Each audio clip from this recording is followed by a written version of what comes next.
Hi, today we will see how to place the mesh in the ventral hernias. इससे पहले हम थोड़ी सी anatomy देखते हैं, उसके बाद हम देखेंगे कि मैश को कैसे प्लेस करते हैं। सबसे पहले ये जो येलो से मैंने ड्रॉ किया है ये हमारे पास स्किन है। स्किन से नीचे हमारे पास सुपरफिशियल फेशिया है जिसकी हमारे पास दो लेयर होती हैं, एक होती है कैम्पर, दूसरी होती है स्कार्पा। उससे नीचे हमारे पास येलो में अगेन डीप फेशिया है।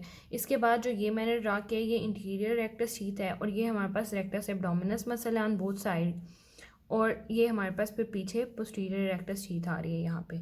उसके बाद नीचे इसके हमारे पास आता है फेशियल ट्रांसफर सेलस, और यहाँ पे फिर हमारे पास इससे नीचे फेशियल ट्रांसफर सेलस से नीचे यहाँ पे हमारे पास पेरिटोनियल फैट होता है, और इसके बाद ये एंड वाली लेयर होती है पेरिटोनियम।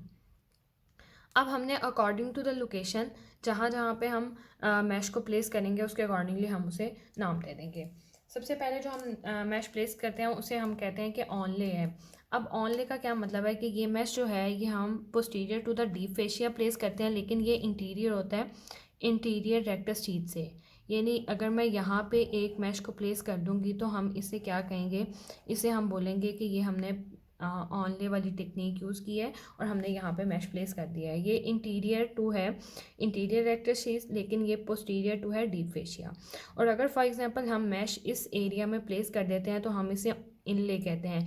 ये हम डिफेक्ट वाले एरिया में अगर मैश को प्लेस करेंगे तो इसे हम इनले कहेंगे, और ये डिफेक्ट के साथ हम इसे बाइंड कर देंगे, और ये इन डिफेक्ट में हम इसे प्लेस करते हैं तो इसे हम इनले टेक्निक कह देते हैं।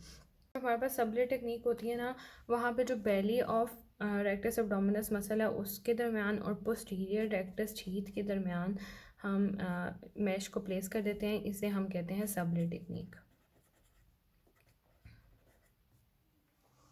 फिर हमने यहाँ पे जो मैश प्लेस किया है ये जो ये वाला है इसे हम IPOM कहते हैं, इंट्रा पेरिटोनियल ऑनले टेक्निक होती है। ये मोस्टली हम लेप्रोस्कोपिक सर्जरी में जो हमारे पास पेरिटोनियल की लेयर है ना उससे अंदर वाली साइड पे ये प्लेस करते हैं, तो इसे हम ऑनले कहते हैं, इंट्रा पेरिटोनियल ऑनले टेक्निक करते हैं। उसके बाद हमारे पास हम नीचे वाले डायग्राम पे आते हैं, ये भी सेम वही है। अगर फॉर एग्जांपल हम मैश इधर प्लेस करेंगे, मतलब जो हमारे पास posterior to the interior rectus sheath होगा लेकिन जो रेक्टस एब्डोमिनस मसल है उसके आगे होगा, तो हम इसे एंटी रेक्टस कहेंगे, इसे हम एंटी रेक्टस मसल कहेंगे। और ये वाला हमने जो मैश प्लेस किया था ये हमने पेरिटोनियम के बाहर प्लेस किया था, तो इसे हमने कह दिया था इंट्रा पेरिटोनियम। लेकिन अगर हम जो पेरिटोनियल फैट वाला एरिया है हम उस जगह पे मैश प्लेस करेंगे, यानी वहाँ पे हमारे पास जो है फेशिया ट्रांसफर सेलस ऊपर रह गया, पेरिटोनियम से पीछे और फेशिया ट्रांसफर सेलस से आगे, यानी जो पेरिटोनियल फैट का एरिया उधर प्लेस करेंगे तो इसे हम कहेंगे प्री पेरिटोनियम मैश।